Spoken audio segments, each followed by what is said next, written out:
You are live. Good evening, listeners. Today, again, is a Wednesday. Now, amazing things happen on Wednesday. The first amazing thing was I was sitting right here 2 Wednesdays ago when there was an attack on Capitol Hill. Last Wednesday as well had its own kind of shocking things happened and all of that, which we shall not go into. Now, today, two amazing things have happened.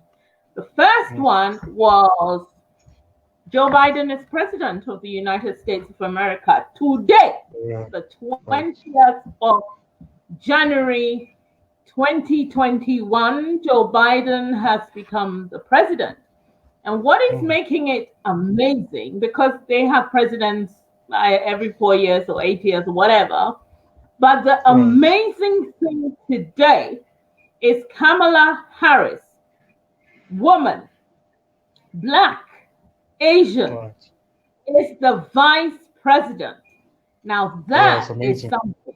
That is something that is so amazing.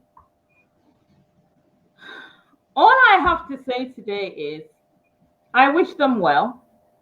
I hope they make America greater than it has been for the last 4 years. And I hope and pray that the world is a calmer and more beautiful place than it has been for a while.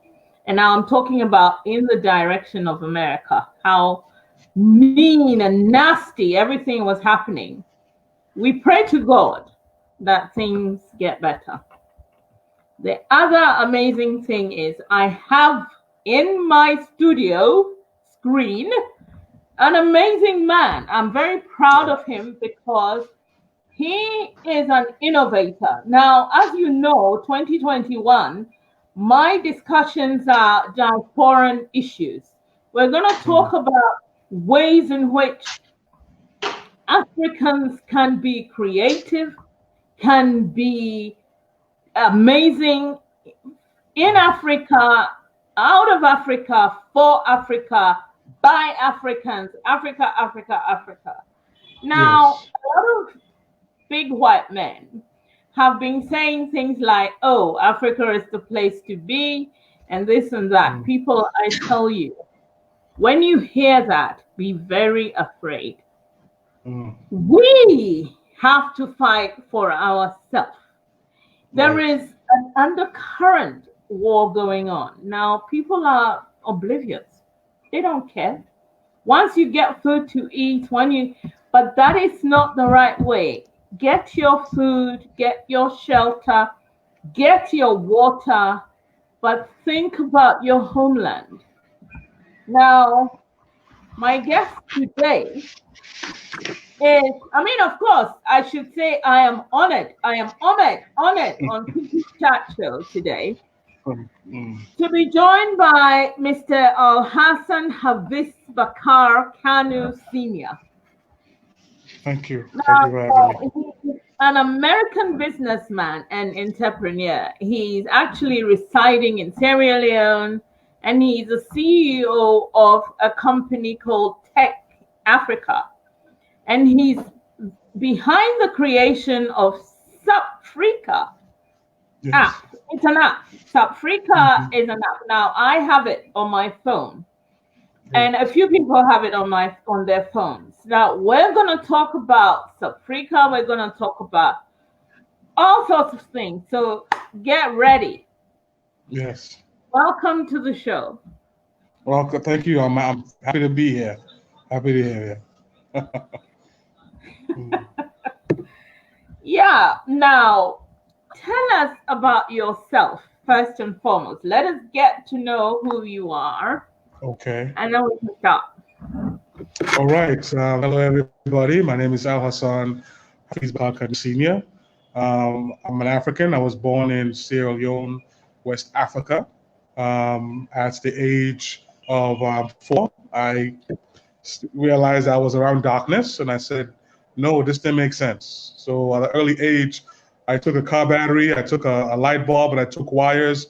I tried to create light for my house. So the innovation started that early of a young age. realizing that being in darkness wasn't supposed to happen. Around 9 years old, I made a journey to America where my mother resided. Around 12, 13, watching the news with my mother, watching CNN, I saw that there was nobody that looked like me. And I said, Mom, why isn't anybody on TV that looked like me? And that moment again, I said, I'm going to change something about this. And so those creativity, those ideas saying that I wanted to showcase, wanted to promote and market my culture, my people, and my nation started very, very early. So I'm an innovator, I'm a entrepreneur, I love my country, I love my people, and I'm an individual that believe in being self-sufficient as Africans, for Africans, by Africans, and I'm looking to be part of the solution of making sure that our people and our nation, the flag is always rising and flying high, and I'm here ready to take that challenge. Wow. That is amazing. So are you saying that at the age of 4, you created electricity in your house? I'm saying I tried to create electricity in my house because I realized that I shouldn't be in darkness. I realized that why do I have to be in darkness? So at that age, I knew that didn't make sense. So I tried to put that light on by, my senses said, okay, I need a battery, I need a wire, and I need a bulb. So even though it didn't work, but it just showed me that at an early age, I knew that there could be something better than what I was living in. Wow. Wow. So what came about the setting up of, I know you've set up many things, you've done a lot of things, and you are, but what came about you setting up this call app? Can you talk about what the app is, SUPFRICA? Yes. Yes. So we have a company called SUPFRICA, and within SUPFRICA, we have our app development company called SUPFRICA. And our goal has always been, we've always been told that we can't create, or we can't innovate as Africans. And we always say, well, whatever has been created, we can do it better. Of course, there was Facebook, there was Twitter, there was WhatsApp, and we've have many other apps besides SUPFRICA that we created. So SUPFRICA was a challenge that was given to us saying that, yes, there's other messenger apps, but those messenger apps wasn't created for us. And I say this because, number one, growing up as a child, even now, you hear your family or somebody talking on the phone back home, they have to scream, they have to shout, can you hear me? Can you hear what I'm saying? Or even if they're in the village or somewhere, may not be able to get phone calls. So we said, we're gonna start from the ground up. We wanna make sure, we wanna create a messenger app that can compete with the likes of WhatsApp and others, but also let's see how we can make sure our African people back home, either being in a rural village or being in the city, are able to use this app, the call quality. Even if they have 2G or 3G or even 4G, they still need to be able to use this app and communicate with each other, number one. Number two, we know how privacy of people, our people, we as Africans, we go to our friends, we go to our family, we tell our secrets, and we want to make sure it stays there. So we want to make sure that we also prioritize in privacy. SUPFRICA, or the word sup, usually, when you tell somebody, what's up or sup, we just took that sup and bridged the gap between, Africa and, the African diaspora, because we wanted to bridge that gap between us, being Afro-Latina, Afro-Caribbean, African American, or being African. We wanted to see how can we bring the two worlds together. And SUP it's a real famous word, in the diaspora, and of course Africa or Africa. So that's where the combination came into play. Wow. Okay, so you set up SUPFRICA. So when did you actually set it up? Is it because of what's happening with Facebook, WhatsApp, or were you doing this before? We've been working on SUPFRICA since 2017. Okay. Okay. Yes. Mm-hmm. So now, are you saying again that this is Yes. just purely for Africans and that other people can't get involved in it? I'm saying that this was created by Africans for Africans, but we say that it can be used by all. That's what we're Okay. saying, because as Africans, yes, we are people. We're friendly. We welcome everybody from all different nations. So we're just saying that this particular platform was created by us, and we're also going to invite other people to use it as well. Okay. Okay. So this is a mobile phone app. Now, with Yes. this mobile phone, you know how right now WhatsApp is going to sell our contacts and our discussions and everything to other people, and suddenly gossip that you've said about someone is going to come out. How are you going to keep yours? Um, how are you going to work yours out so that there's no leakage? Well, we're going to say that our app is not going to sell or give anybody information. We're going to make sure that, I mean, you as a company, you have option. Most times those options are driven by finances. People want to come in and give you money to make sure they get those data. So what we look at is this. Most of the times when you have an app or an idea that has gone viral, has gone well, many people want to come and buy it. So there's a couple of things that can happen here when it comes to security and things like this. I'm telling people out there in Africa, we want to keep this app ours. So instead of having somebody come and say, well, I want to buy it from you, I can offer this amount of money.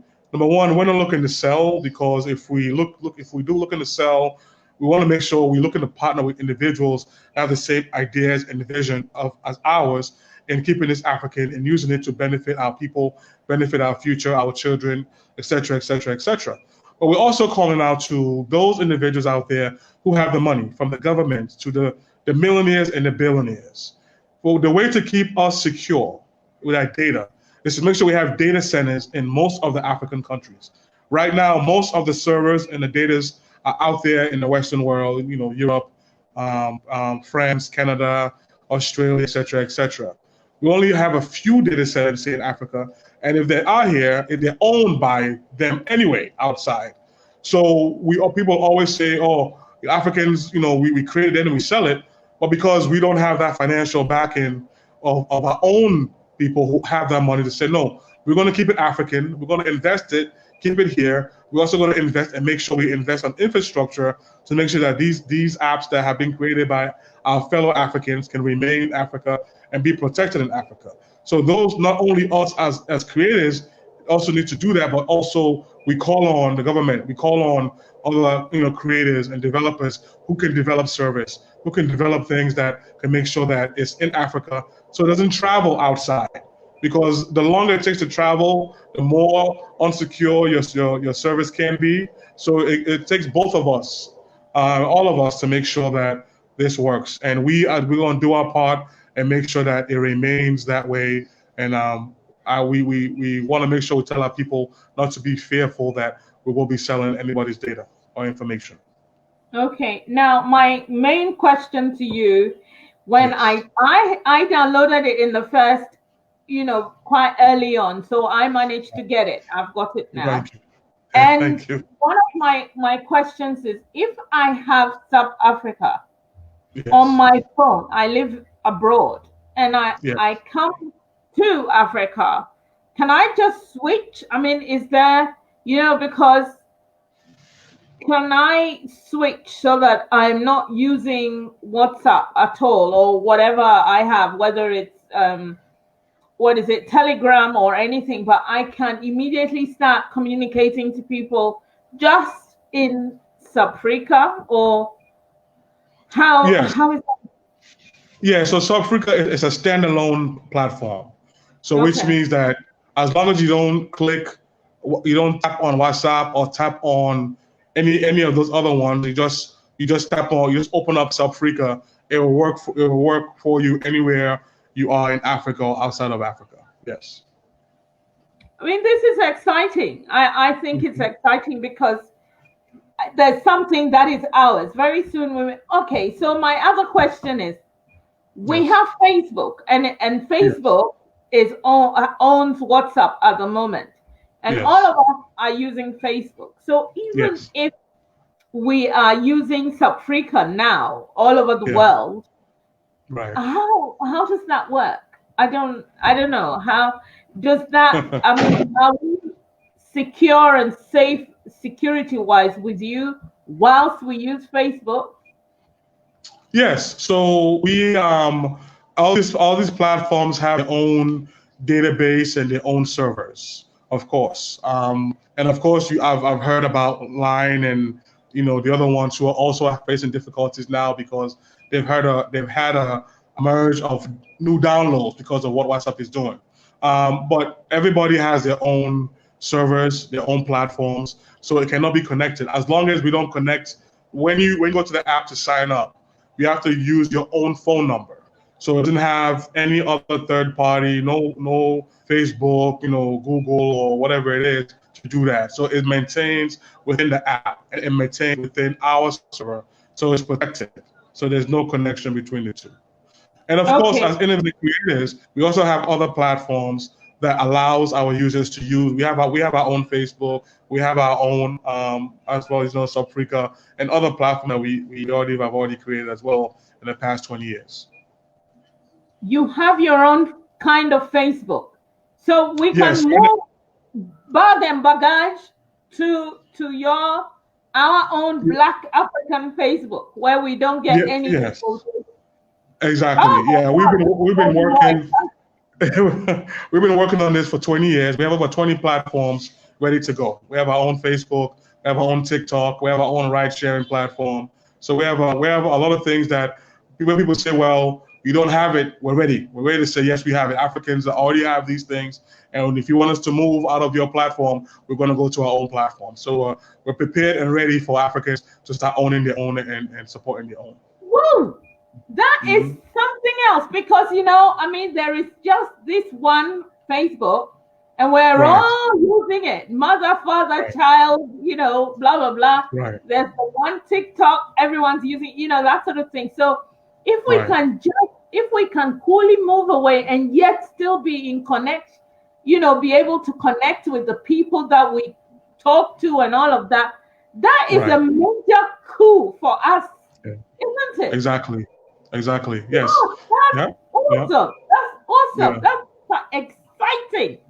Okay, so while all of that is going on, what do you see? How do you see the future with this? And when is it all going to happen? A lot of my friends keep asking me, they can't download it. Now, I understand because I downloaded quite early on. The minute I heard about it, I downloaded. So that's So people are now hearing it and they are now trying to log on. But I hear you've got 400,000 or is it millions? I'm not sure, but you've got some huge number. And so you had a breakdown or something. I don't know. Do you want to tell us about that? Yeah. So, anybody can download SUPFRICA now, right? We currently have about 300,000 downloads. So what happens is we actually have not launched SUPFRICA yet. This was a beta test. The beta test went viral. We only were prepared for only 100 people, because when you're doing these things, you need the finances to make sure just in case something like this happened. So this was a beta test. We had 100 people testing it. We had enough money in the system to make sure that those people were able to use it. Now it went viral. We went viral now. The finances skyrocketed to numbers that we're not prepared for because you have to pay. What we did was when we created this app, we put special softwares in there to make sure if you're on a 2G, our focus was making sure people in lower internet-based regions were able to use this app. So we added extra features and extra coding for these things. So those now have caused us to try to get a bigger server, bigger space, and that costs bigger money, right? That's where we at now. Is the fact that we're trying to raise investments so we can continue this incredible thing that Africans have said is now theirs. This is so exciting. But I think, so basically the most important thing in this whole discussion is that you need investors to get involved in this. Right. Yes. Yes, we need. There are some very rich men out there. Do you not want to go and speak to the Dangote, for example? Right. So this is where we're looking at now. For the past few days, we've been working on some investment proposals to see how best we can move forward. What I don't want to put out a language there saying that we're looking for money or we're all about money, because we're not. Of course, if you want money, you see that this has gone viral. You can easily sell it now and make all the money that you want to make. This has to remain African. This is for us. This is for ours. So I'm looking for individuals that have that same thinking, that same mindset and idea to say, okay, well, I'm going to invest in this. We're going to make sure that this remains what it was created for, right? Not only to use it as a messenger, but also to help our people, because the money comes in, we can invest in other innovators, we can invest in people like you. We need to start investing in ourselves. That African and Black dog is just going around before it goes outside. So yes, we're very interested in investors. So we're currently finishing the investment plan and see who'll be interested in or being part of the African journey of ours. Okay, now somebody's asking. Somebody's asking tell us how to invest. People are excited because there's so much going on underneath our feet that everyone is nervous. Oh, Black people look. I asked this question: when the big wigs, the president and the big people, they go to Davos, who represents Africa? Who is representing us in Davos, for example? Right. Wow. Question. Wow. And so when you have that in your mind, you kind of think we really should start thinking about ourselves. Someone is asking a very technical question. I don't understand the question, but I'll ask you anyway. It says, has the software got encryption? Yes. And like I said earlier, the software, and these are the things that's making it expensive, because we made sure we put all these things there. And now we have to make sure, based on the amount of people we have now, we want to enhance it.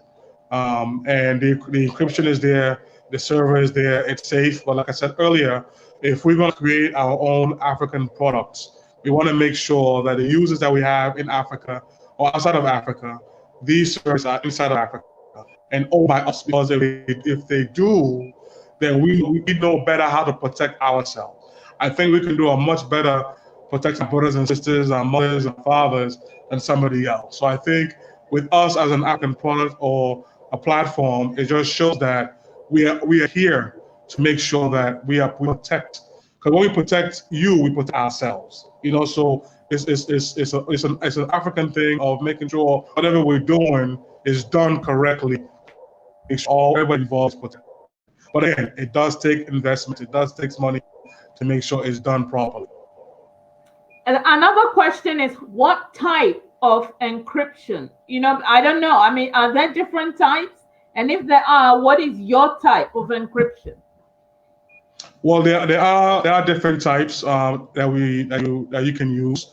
Most companies, if you have a server, if you're working with a hosting company, they create or have a encryption that's already included in the hosting plan. So, for instance, if you have a website or you have an app, you have a server that you have to use to make sure that it's protected. And of course, when you created it, you don't want to give out your secrets out there, because you don't want nobody to interfere or trying to find out what you're using, so they can find a way to sabotage it.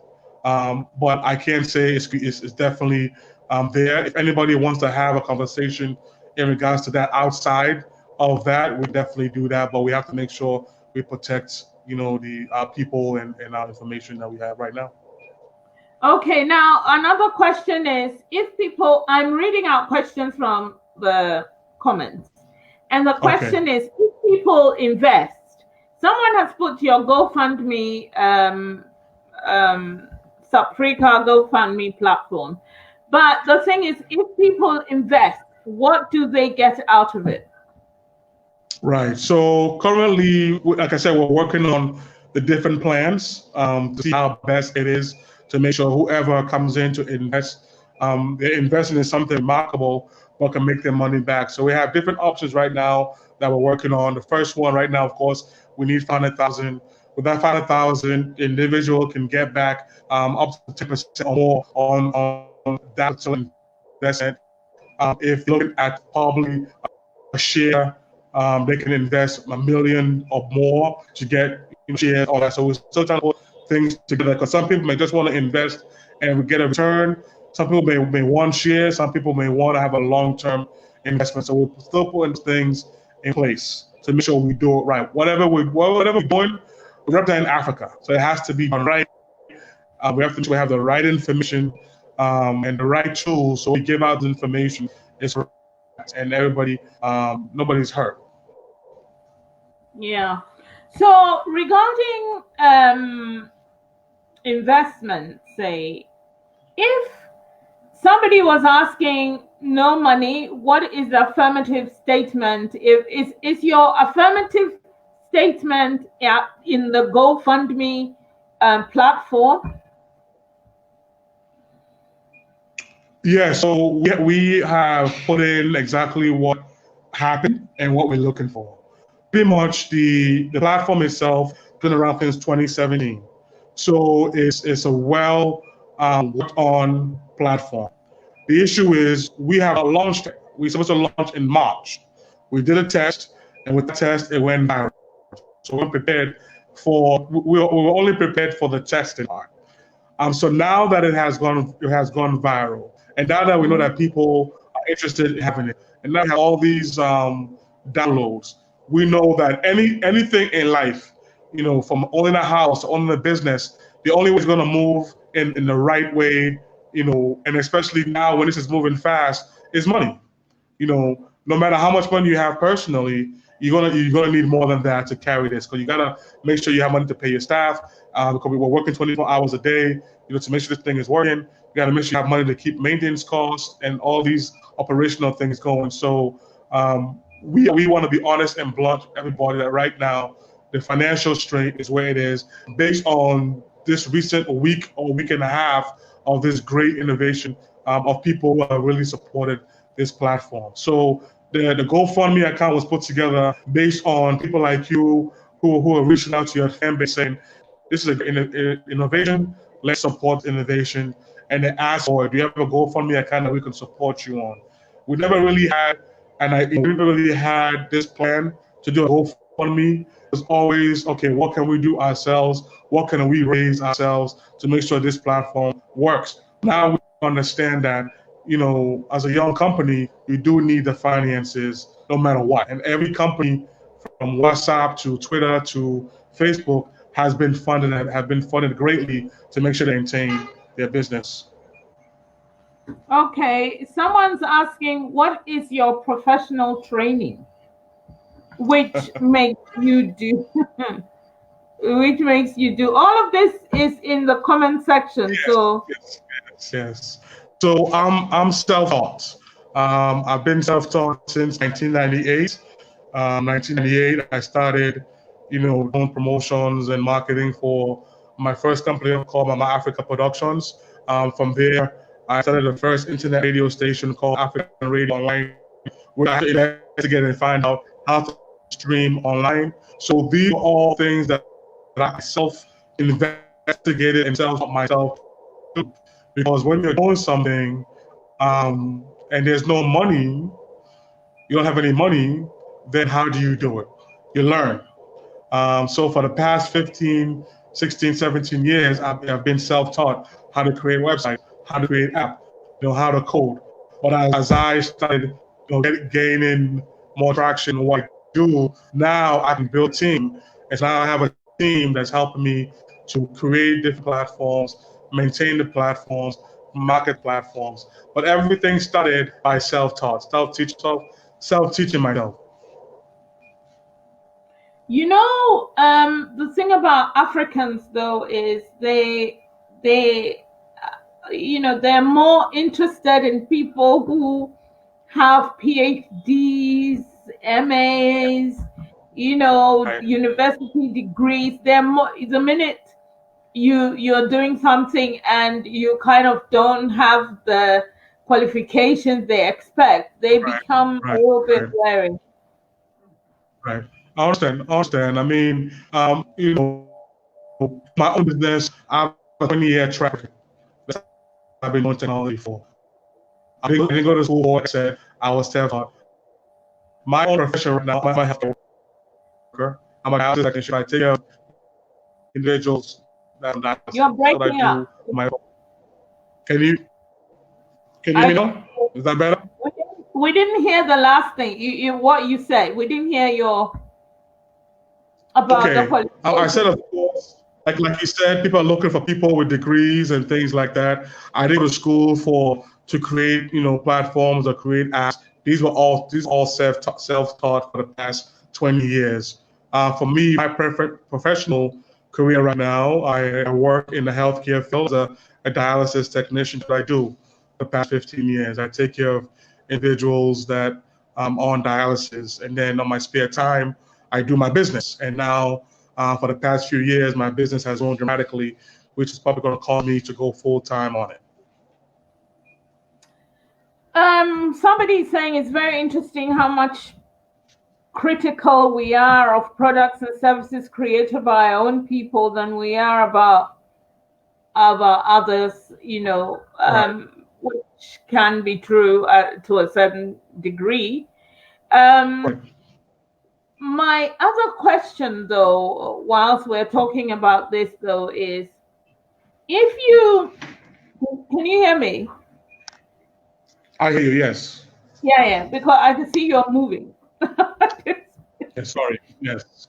No, it's fine. You can move if you're going to be somewhere where you can hear better The or speak. lights. Yeah. Yeah, Exactly. Yeah. yeah. The Go ahead. question again is, in this situation, apart from the GoFundMe and all of that, a lawyer was asking if you have created contracts so that investors know exactly what they're doing regarding investing. Because if you are talking about an African Facebook, African TikTok, African communication where it's encrypted and other people can get in and we can talk freely and start building Africa again. Right now, I have seen a few South Africans are on here, Sierra Leoneans are on here, Ghanaians, people all over the diaspora are on here listening. So the question is, how are they gonna? Is it not a GoFundMe? It's not. I don't know how that's gonna work. If you have serious business, should you not be sitting down with people, with lawyers? People said, because if I put money in GoFundMe, Yes. there's no agreement. There's nothing. Do you see what I mean? And there are people. I do. Yeah. Yeah, so like I said at the beginning, the GoFundMe account was asked by individuals who saw what we were doing and wanted to help immediately, right? So now that this has gone where it's gone, we're now starting that process to putting together the investment proposal, talking to our lawyer, putting together information that when somebody reaches out to us or we going out to somebody, we can say, well, these are the numbers, this is what's happening, this is what we're looking for. What are you looking to invest in? We have to look at that. The time has been maybe I'll say either a week or a bit over a week. So this process has just started. So it's been really quick, and we have to make sure that it's not being rushed. We cannot rush this because our people are very critical. They will say, "Oh, here it goes again," another failed African product, and we don't want to do that. We've been around for 20 years, and we've created different apps. And like you just said, most of our people are very critical of what we do. For instance, in 2010, we created the first African Facebook called candykisseih.com. A lot of Africans didn't think that made sense. Why would we want to create one when Facebook already exists? It's just recently now that they started to realize, oh yeah, we do need our own Facebook. In 2012, we created the first Black-owned live streaming platform like what we are now called VoiceCast. Back then, Africans said, no one's going to use this. Why are you creating things that Africans will not use when there's already a Ustream, or I don't think there was even a Zoom back then. So we've been creating, we've been developing for years. So it's nothing new. I mean, in 2014, we created one of the first African music stream company platform called SUPFRICA for artists to put their music and for people to buy their music. Again, people say it's already on Audiomack, it's already in iTunes. Why create something else? And people didn't get it yet. They didn't understand that we need to be self-sustained. We need to create our own for Africans and by Africans. And here we go. 20 years later, we're starting to see that. So we haven't given up. If we have, SUPFRICA will never happen. So whoever's out there that might be interested in investing in us, working with us, will realize that we've been here for over 20 years, and we've been working, and nobody has been paying attention because nobody believed that an African product, an African innovator, creator should exist. And but we're resilient Africans. We've always been, and we're going to continue to push. So our experience and our ideal and our products that we have right now, if you go on the Play Store, you see about maybe 15 to 20 platforms already there, ready to test. We also have the first African app store, which we own. It's called SUPFRICA.com, and you can get all our apps and also other apps from different African developers. So it's not only about us, but it's also about empowering other innovators and creators. Okay, you have people on your side talking about all sorts of things. So it will be interesting for you to read the comments on the Facebook page. Having said that, yes, you have said a lot of impressive things regarding the planning, how long you've been doing it, all the other things you've been doing that I've never heard of the African Facebook, but we have to research it and get into it. I think one of the things that has to happen also, and I don't know how we're going to do this, is trying to get you to do a kind of a write-up to talk about, because somebody, and to tell you the truth, I mean, I didn't know any technicalities about WhatsApp when I joined. It was just to speak to friends and blah, blah, blah, and it's become a big thing in my life at the moment. Everybody's on WhatsApp. Right. And nobody, I don't know the technicalities of Zoom, or what it's encryptions or what, but Zoom is there, and we use it daily, and I'm going to be using it tomorrow at work during the day and tomorrow evening for my sister. Yeah, so I mean, these are the things, but maybe because it's in the inception and we're, some people are always mistrusting and careful, etc., etc. So I don't know how you're going to do this, but I do know that there's SUPFRICA, and I am excited about it. And also, I think when are you launching it? When is it being launched? Is there a launch coming on? Yes, we're looking to officially launch our company TechFRICA and most of our platforms, including SUPFRICA, the first week in March. We're working on the exact date as we speak. Excellent. So, but it's in March, but you just haven't got a date yet. It's going to be the first week in March. We do know it's going to be that weekend, but we're still finalizing the details first. We like to always be sure before we put information out, but I could definitely say the first week in March. Once we get the exact date, we will let you know. Yes, I'll let the people know. Yeah, I'm interested, and I'm going to try and stream it to your launch so that people can see what's going on. I like people. In fact, I was about to say something, and one of the listeners has written it down that people like Bill Gates don't have that much education, and they've done all sorts of things with Microsoft and there are lots of dropouts out there who have done amazing things. So that is not the point. The point is that you are innovative enough to bring out something which I think we need. I think Africans at the moment, we need to be self-sufficient, and we need to have our own things parallel to, and sometimes it could even be better than.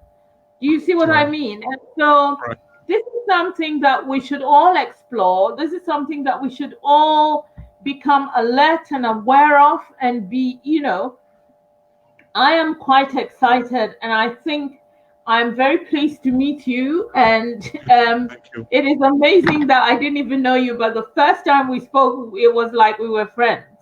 And I think that's a good thing. Yeah, that's a good thing. Yeah. So I don't know where, after the launch, what then happens? All the people who are trying to download, are they going to be able to download? Yes, so, will we be able to start talking? Right, that's the plan. So right now, as we speak, we're going to be talking to a few investors that are willing to invest. Once we agree on who or what the investor is going to be, everything will be in hand and ready to go. We're going to have the iOS version also available as well. So everything should be a complete platform ready to go by the time of our launching. Excellent. I think it's excellent. I don't know where we I could be asking you questions for hours, but I think our hour is about to be up. Right.